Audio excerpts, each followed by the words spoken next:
In the past, I used to come here to United States as a tourist, spending my money, spending time with my family, and going to the awesome developed places and enjoying all the awesome infrastructure and parks and tourist attractions that, to me, after seeing all my family gradually moving permanently here, I thought that it would be the best thing that could happen in my life. However, I figured out, I want to share my story. I figured out that the best things and the worst things happen in this country. So after living here for over 3 years, I realized that the worst things and the best things mixed up that could happen in the world, the best things and the worst things that could happen in the world happen here.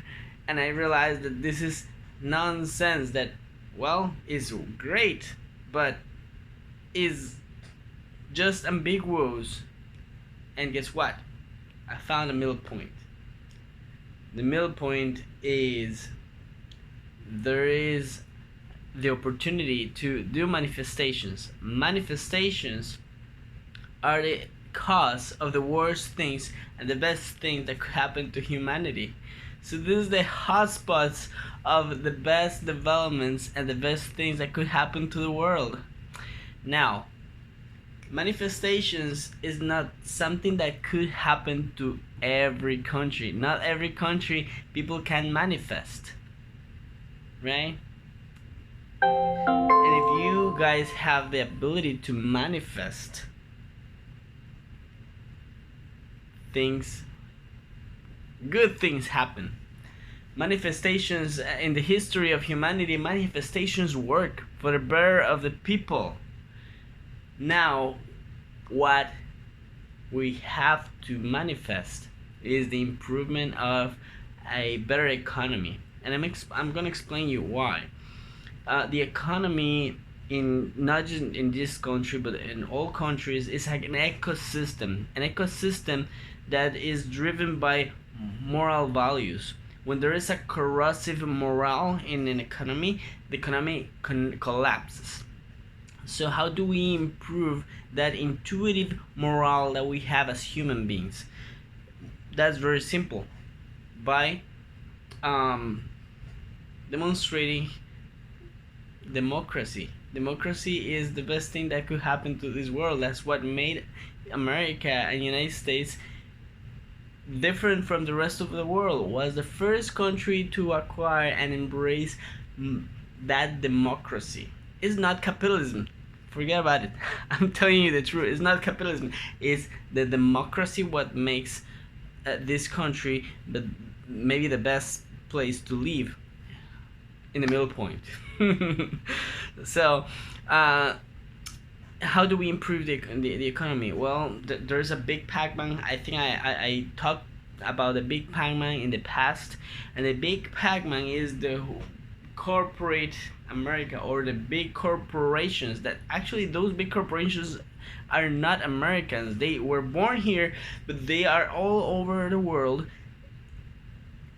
sucking and eating all the profits and making the rest of the world and the great majority of the humanity in poverty, because they own the 99% of the wealth in the world. They are 1% of the population that have the 90% of wealth in the world. That is insane. So how do we do that? Well, first thing, if there's a recession, what any state, any country should do is raise salaries, raise wages, so the people can have the money to spend, and that money spent will create more demand. More demand will reduce prices. More demand, more jobs. More demand, more money in the market. The cash value is circulating, and the working capital will just increase. That's what we need. So we need now to manifest to the governments to please raise salaries. After this COVID-19, this is the solution. So hear me. I'm not talking bullshit. I'm not talking out of nothing. I have some evidence that really proves that the equilibrium that the new level economists say about the equilibrium, that's wrong economical theory. Just wrong. Is is just a racket to protect the rich people, but we people, the middle class, we have to obtain um, greater abilities to create revenue and profits. That is the cornerstone and the mechanism for the economy to work is the middle class. Is not the rich people, is not the poor people. They couldn't pay, so we need higher rates, higher wages every time there's a recession. So this is my comment for now. Thank you for viewing. Thank you for watching. I hope this has been informative for you.